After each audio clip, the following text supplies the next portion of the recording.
Welcome back to our Express Chinatown special. Today we're sharing the many stories from one of the world's largest Chinatowns. And the big news these days, Vancouver's Chinatown has a new mascot. Up next, meet Muse, the mythical panda. So please welcome our very special guest, the mascot of Chinatown.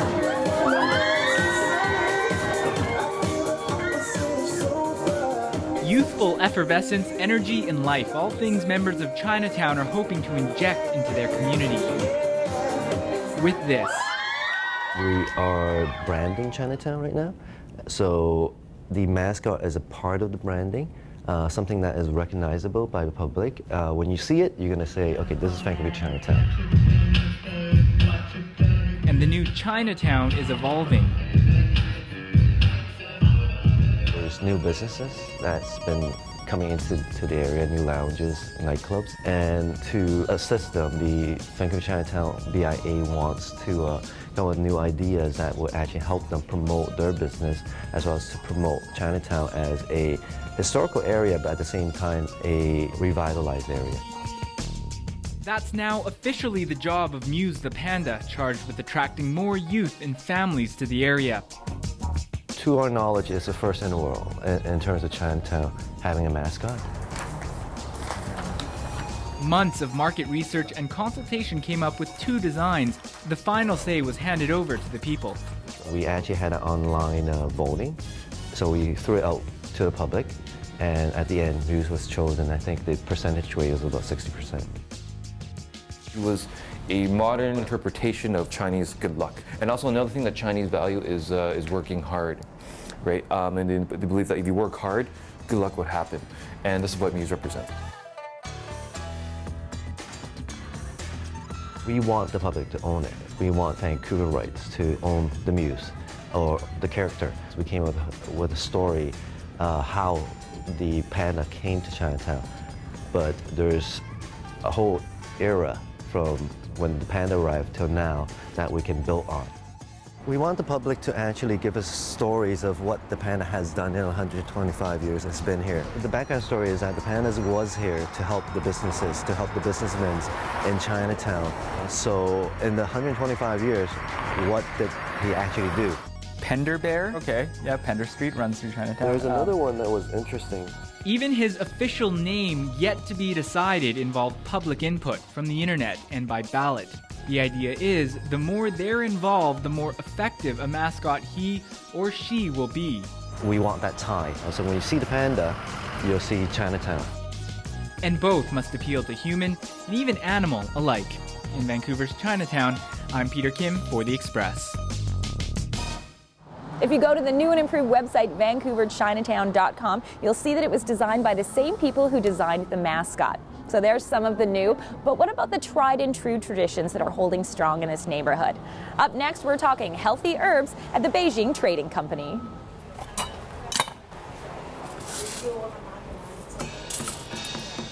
Albert Sang's Beijing Trading Company has been in the Chinatown neighborhood for almost 25 years.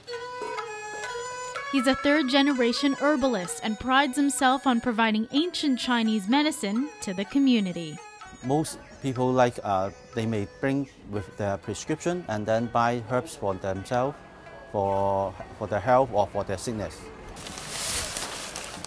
Usually like a coughing, have a cold or rheumatism or even diabetes. Albert has a large inventory of everything from dried flowers to ancient roots. Albert, what is this? It looks like wood. Oh, this is a kind of root and is boiled for making a tea for the liver problem. So you have mushrooms. Yeah. What are these? This is the lily flower. Lily flower? Yeah. Okay. Usually these two items together cooked with chicken. Yeah. This is the goji berry. Actually, I take it daily, about 20 pieces of the goji berry and the chrysanthemum, a small handful, and put it into a boiling water and then drink it daily. Really? It's good for the eyesight. But the Beijing Trading Company's most popular item is ginseng. Okay, Albert, how many different kinds of ginseng do you have here?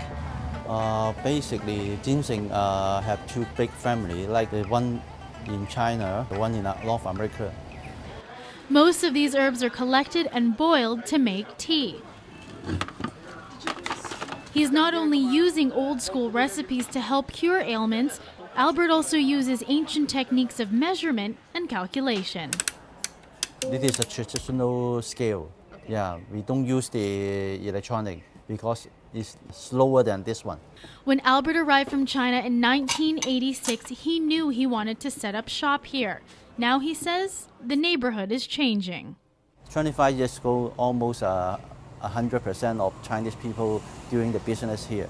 But right now, more other business, like the cafe is owned by not non-Chinese maybe, yeah. But he says with a diverse population in the area now, it encourages him to teach others about this ancient technique. In Chinatown, I'm Melanie Pineda for The Express. The Beijing Trading Company has a doctor on staff that does everything from cupping to acupuncture. Now, we're going to take a short break, but when we come back, we have more of Chinatown's history and one of the latest hotspots. Up next, Chinatown in the 1800s. So proud of my heritage, and a few other people are, and this is the way to show it, as sort of the blending of the old with the new. The 2010 foodie scene. Today was a sticky rice cakes, what we call sticky rice cakes. The Express. This is your local voice.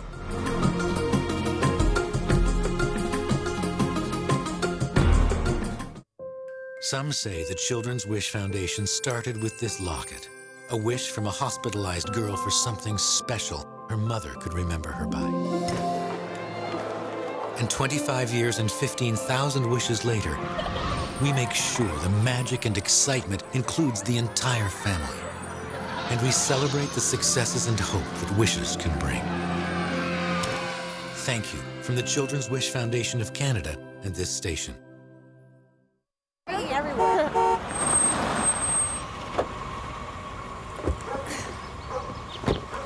Here you are. This is the second time. Here, put this on this week. Okay.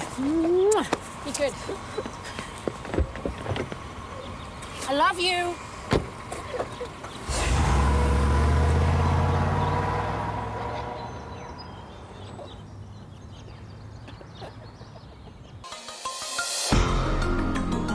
Welcome back to our Express Chinatown special. Standing on the corner, where are we? Panda and Columbia. And Bob, you're going to give us a quick and visual history lesson. Well, Chinatown has evolved, but in a healthy respect for the history, we have this mural painted by Mr. Arthur Cheng. And one of the murals depicts beginning of the Chinese laundry in the 1800s. And then another diorama depicts some gentleman after the completion of the railroad just sitting around. Another one depicts a merchant. So there's quite a bit of history. Fast forward to what's happening today in Chinatown. Well, you've done countless tours throughout Chinatown for people, and you must be really noticing a big difference with the balance of sort of the modern merchants and then the traditional merchants. There's a big challenge, but what's happening is that it's evolving. A younger generation is experiencing a healthy respect for their tradition, and that's what it's all about. So proud of my heritage, and a few other people are, and this is the way to show it, as sort of the blending of the old with the new.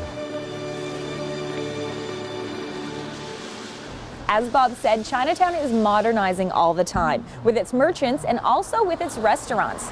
Up next, it's a new take on Chinese food at Bao Bei.